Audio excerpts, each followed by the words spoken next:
Chanitra Thuvajit from Mahidol University and my co-chair Dr. Goramit Supapipat from Chulalongkorn University. Welcome back to the second session for this today morning scientific program. I'm very happy to introduce our next speaker, Professor Jacques Galipeau. He's Associate Dean for Therapeutics Development, University of Wisconsin, School of Medicine and Public Health, University of Wisconsin Medicine.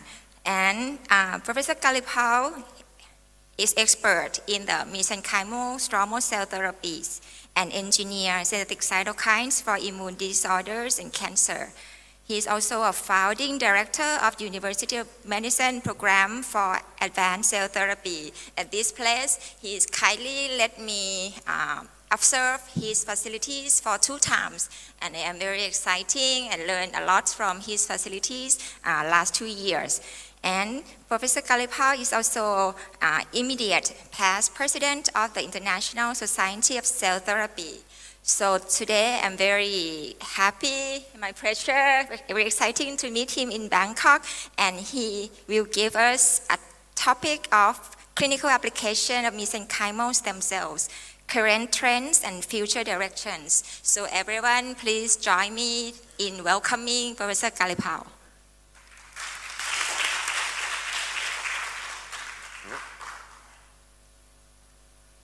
So thank you so much for this kind introduction. I'd like to thank the organizers, in particular Professor Harinkorn, for your graciousness and wonderful hosts, and my first time in Bangkok, and it's absolutely lovely. So delight to be here.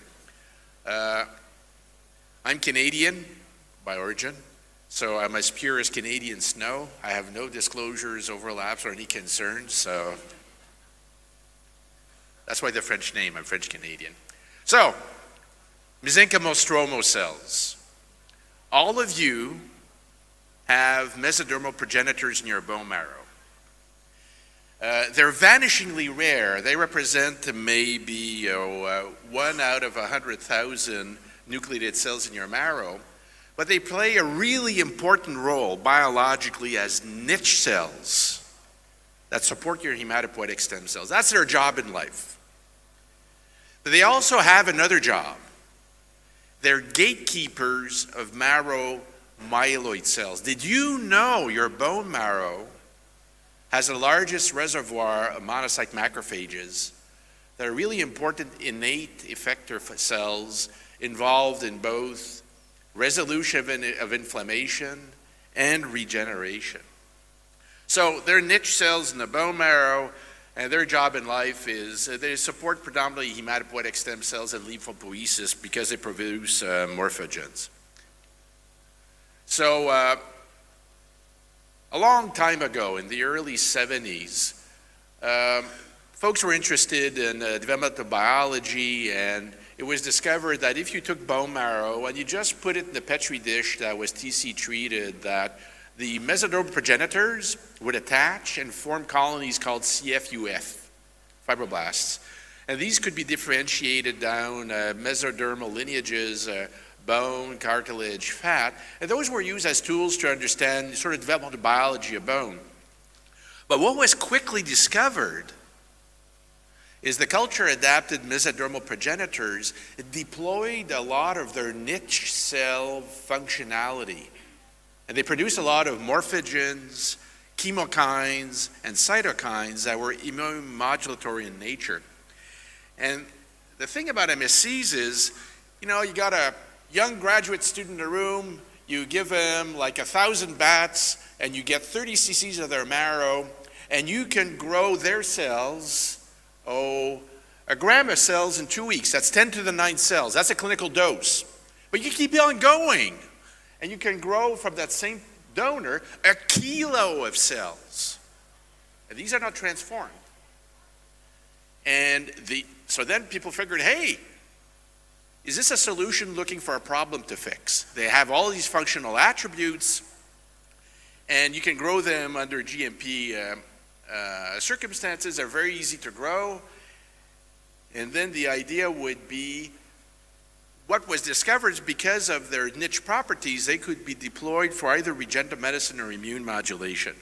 So moving along, the first sort of big in vivo data that suggested that they could be immune modulatory were experiments done in Osiris, which was probably the first commercial entity trying to develop MSCs as a pharmaceutical based in the US. This was in the early 2000s.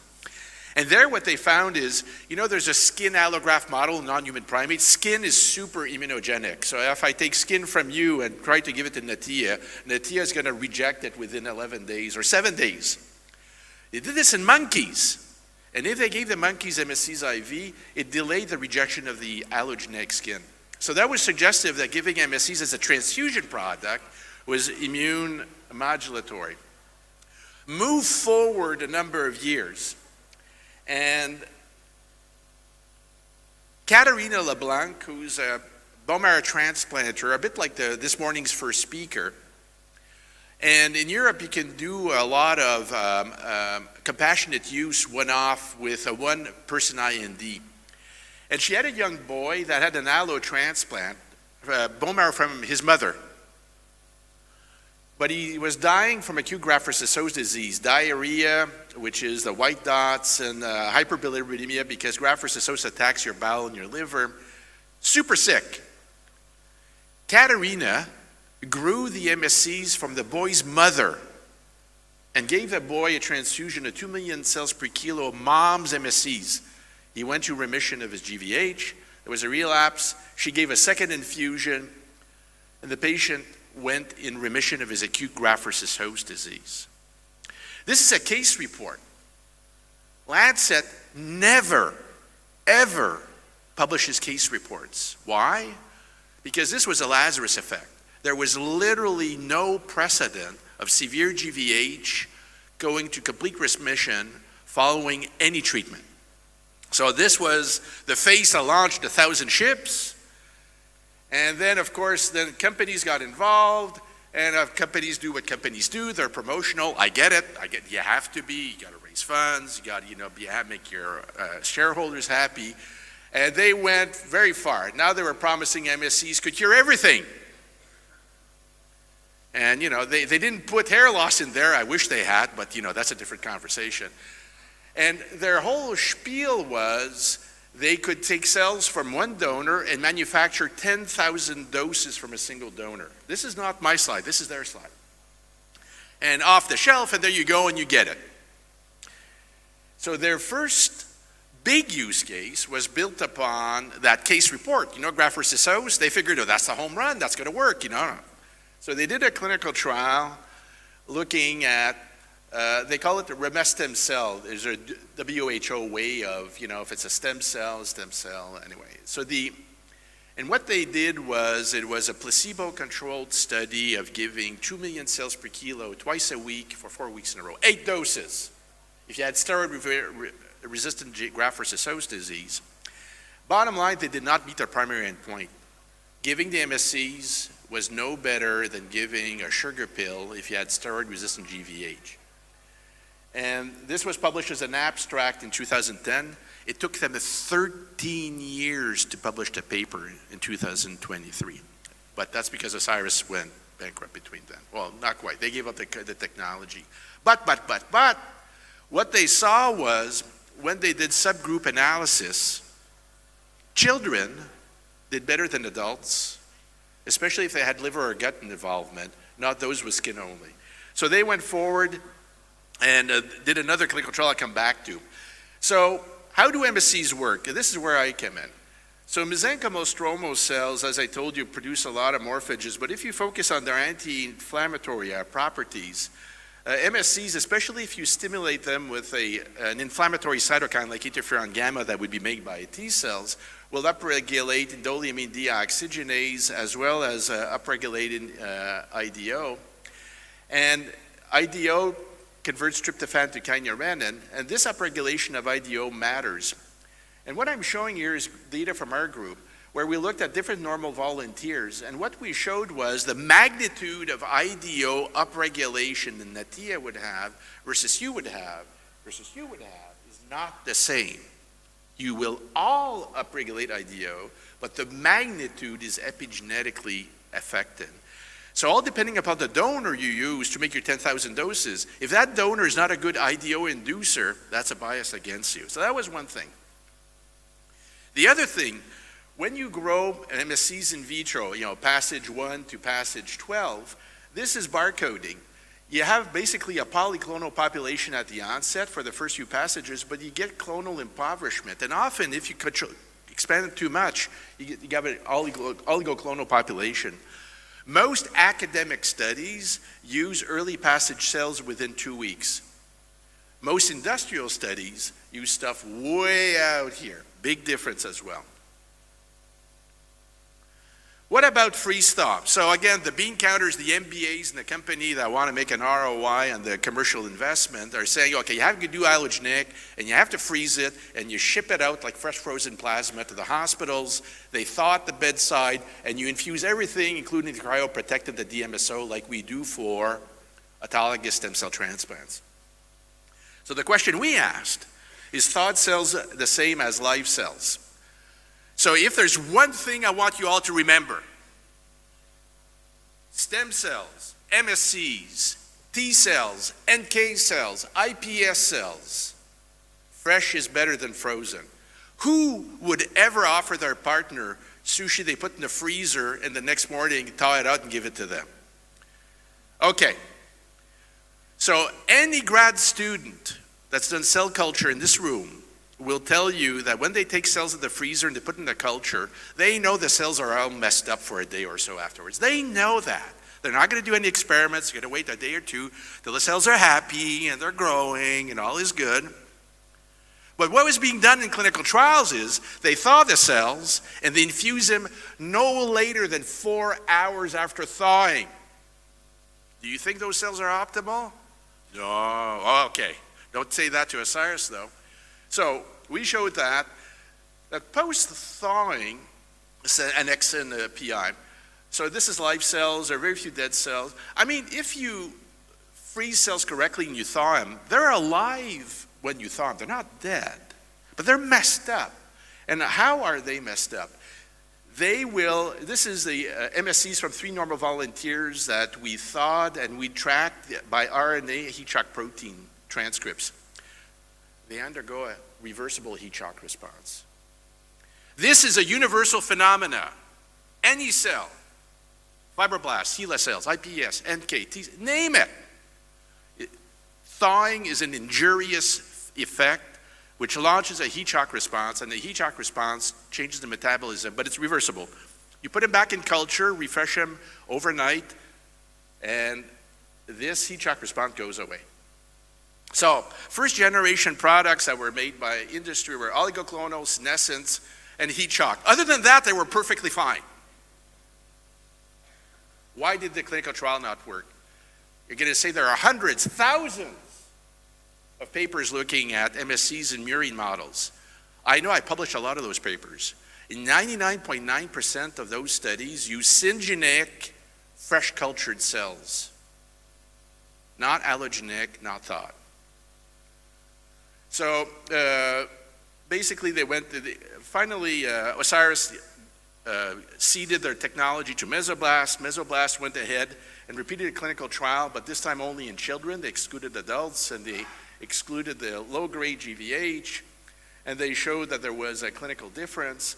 And finally, the FDA in 2024 granted the first marketing approval of an MSC product in the US, which is a big deal. Now, granted, we're in Asia, there are products approved in South Korea, in India, in Japan, and I acknowledge that, but getting an approval in the US, it was a really big deal to put wind in the cells. So, but this is, I would say it's an exhausted approval after almost a quarter century. We need to move beyond that because this does work in preclinical animal models. So what about the mechanism of action? I told you that interferon gamma upregulates IDO, it also upregulates PD-L1, but he also, and these factors enumerated here, these transcripts, COX-2, IL-6, you can read them from yourself, have all been validated as being necessary to mediate anti-inflammatory effects in recipient animals based on genetic knockouts of either the effector or the receptor on the host side. This is validated. This is not hocus pocus. And all of these act predominantly on monocytes that become polarized to an M2 functionality make IL-10.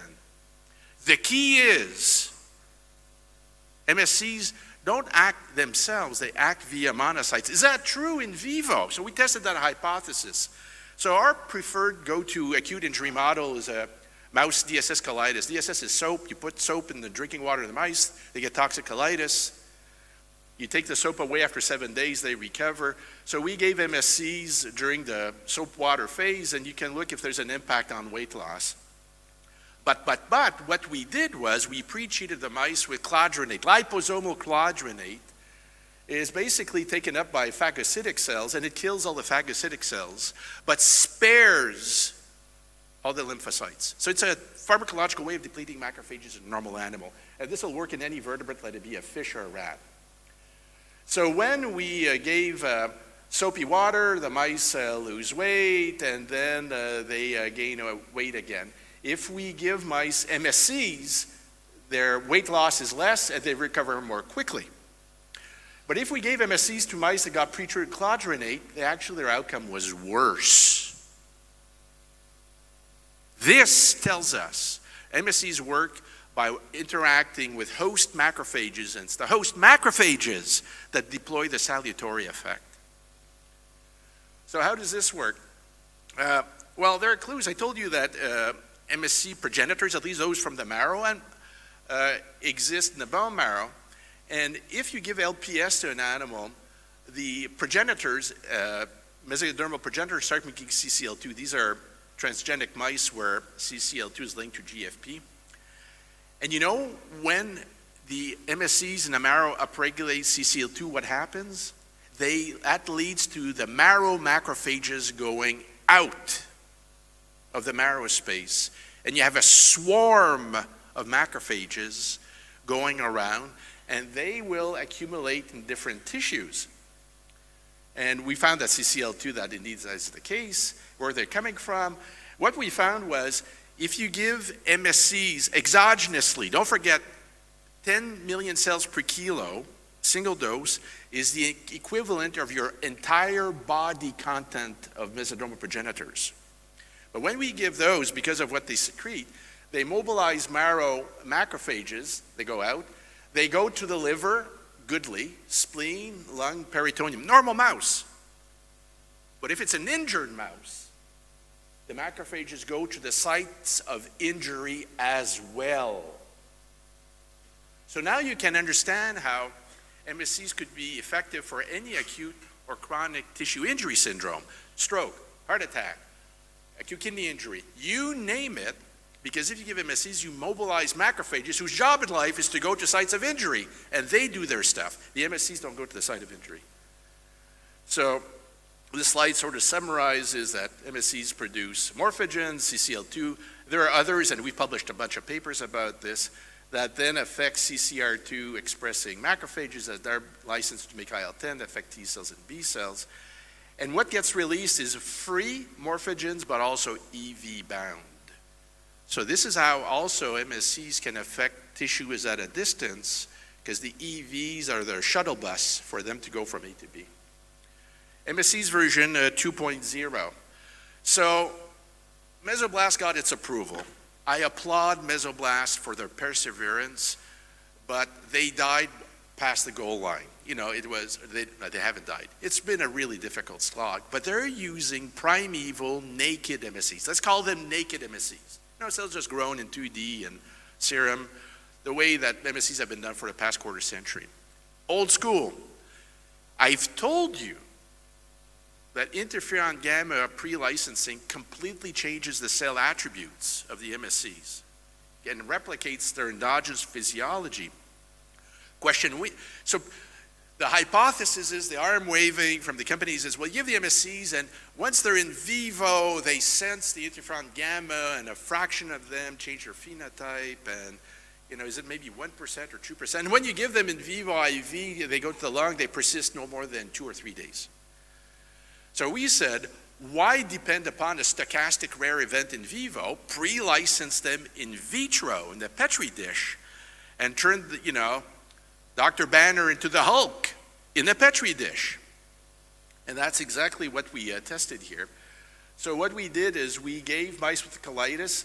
So if you give them just a placebo, they lose weight, they gain weight. If you give them MSCs, they get better. But if you give them interferon gamma pre-treated MSCs, they do much better. So when you treat MSCs with interferon gamma, they also upregulate a whole, the interferon gamma response transcriptionally triggers hundreds of transcripts. But many of these have to do with immune world, and again, a whole bunch here. So we think that using fresh cells, and I would propose refreshed cells, is as good. You can bank them. There's nothing wrong with freezing. It's all about the thawing. And the thawing issues can be resolved by doing a culture refresh for 1 day. That fixes it all. Sleeping Beauty comes out of it looking great. Fresh and fit, pre-activation. So those are two different things that nobody else is doing. Autologous. You've heard a lot, MSCs are immune privileged. They're immune privileged. I can take Natia's MSCs and give them to everybody in the room, and it's like nothing. Untrue. MSCs express MHC class 1 like everything else. Worse. If you stimulate with interferon gamma, they upregulate MHC class 2. They can even behave as antigen-presenting cells. So the immune privilege is bunk.